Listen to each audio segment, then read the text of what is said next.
Assalamualaikum warahmatullahi wabarakatuh. Perkenalkan, nama saya Fuadila Almaira. Saya dari lokal 6 PAUD A. Di sini saya akan melakukan tugas semester bercerita. Baiklah, saya akan menceritakan sebuah cerita yang berjudul Rubah yang memanfaatkan keganasan harimau. Selamat menyaksikan. Pada suatu hari, ketika harimau sedang berjalan-jalan di dalam hutan, dia berhasil menangkap seekor rubah. Harimau gembira sekali. Dalam hati dia berkata, "Bagus sekali. Kebetulan perutku ini sedang lapar.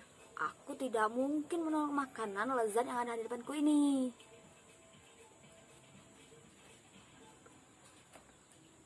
Si harimau membuka mulutnya lebar-lebar. Ketika dia bersiap-siap memakan rubah, si rubah yang licik itu berkata, "Tuan harimau, aku tahu kamu adalah binatang yang paling ganas dan paling ditakutkan di hutan ini. Tetapi jika kamu memakanku, kamu pasti akan menyesal." Harimau menggeleng-gelengkan kepalanya sambil berkata, "Aku tidak akan menyesal dan tidak percaya dengan kata-katamu itu." Dengan berpura-pura marah, si rubah berkata, Kamu masih berani menyandang gelar raja hutan. Bahkan berita yang sudah tersiar ini saja kamu belum tahu.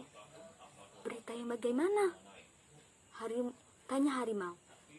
Rubah menjawab, "Belum lama ini para dewa mengumumkan bahwa aku diangkat menjadi raja di antara raja hutan. Yang terbaru, aku diperintahkan untuk mengatur semua binatang di hutan ini. Jika kamu memakanku, kamu pasti akan menyesal. Kamu akan menerima hukuman dari para dewa."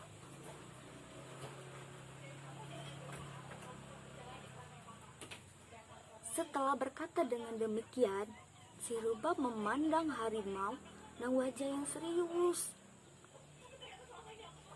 Begitu mendengar perkataan rubah, dalam hati si harimau masih merasa ragu-ragu terhadap ucapan rubah. Tetapi begitu dia melihat raut wajah rubah yang tenang dan sikapnya yang angkuh, si harimau merasa rubah tidak seperti sedang membohongiku.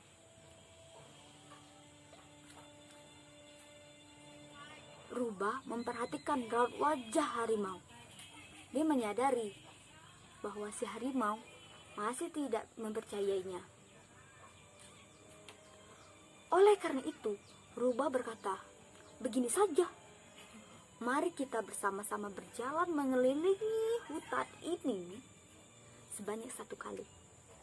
Kita lihat bagaimana tanggapan para binatang di dalam hutan ini.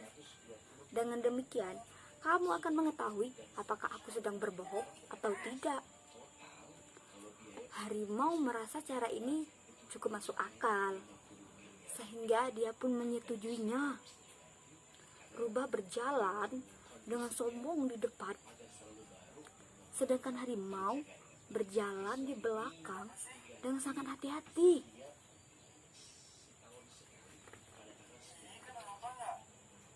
Para binatang di dalam hutan sangat terkejut dengan kedatangan harimau. Mereka sambil berbisik karena ketakutan. Harimau datang, harimau datang.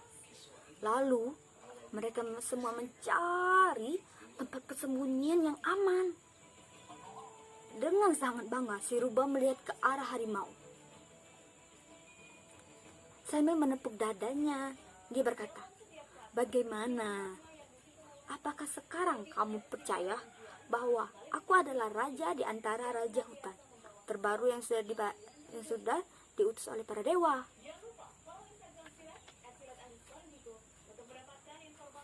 Melihat wajah ketakutan para binatang di dalam hutan, akhirnya harimau mempercaya ucapan si rubah.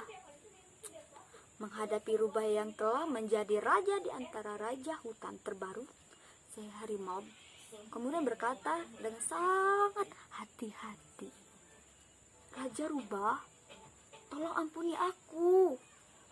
Si harimau sama sekali tidak menyadari bahwa dia telah dibohongi oleh rubah yang banyak akal itu. Yang membuat para binatang lari ketakutan sebenarnya adalah si harimau itu sendiri, bukan si rubah. Menurut saya, dalam kesimpulan cerita ini, memanfaatkan kehebatan seseorang untuk menakut-nakuti dan menindas orang lain adalah sifat yang sangat tidak terpuji, karena itu kekuatan yang berpengaruh ini tidak akan bertahan lama. Lebih baik kita jujur dan tidak mengakali orang lain dengan kebohongan. Terima kasih.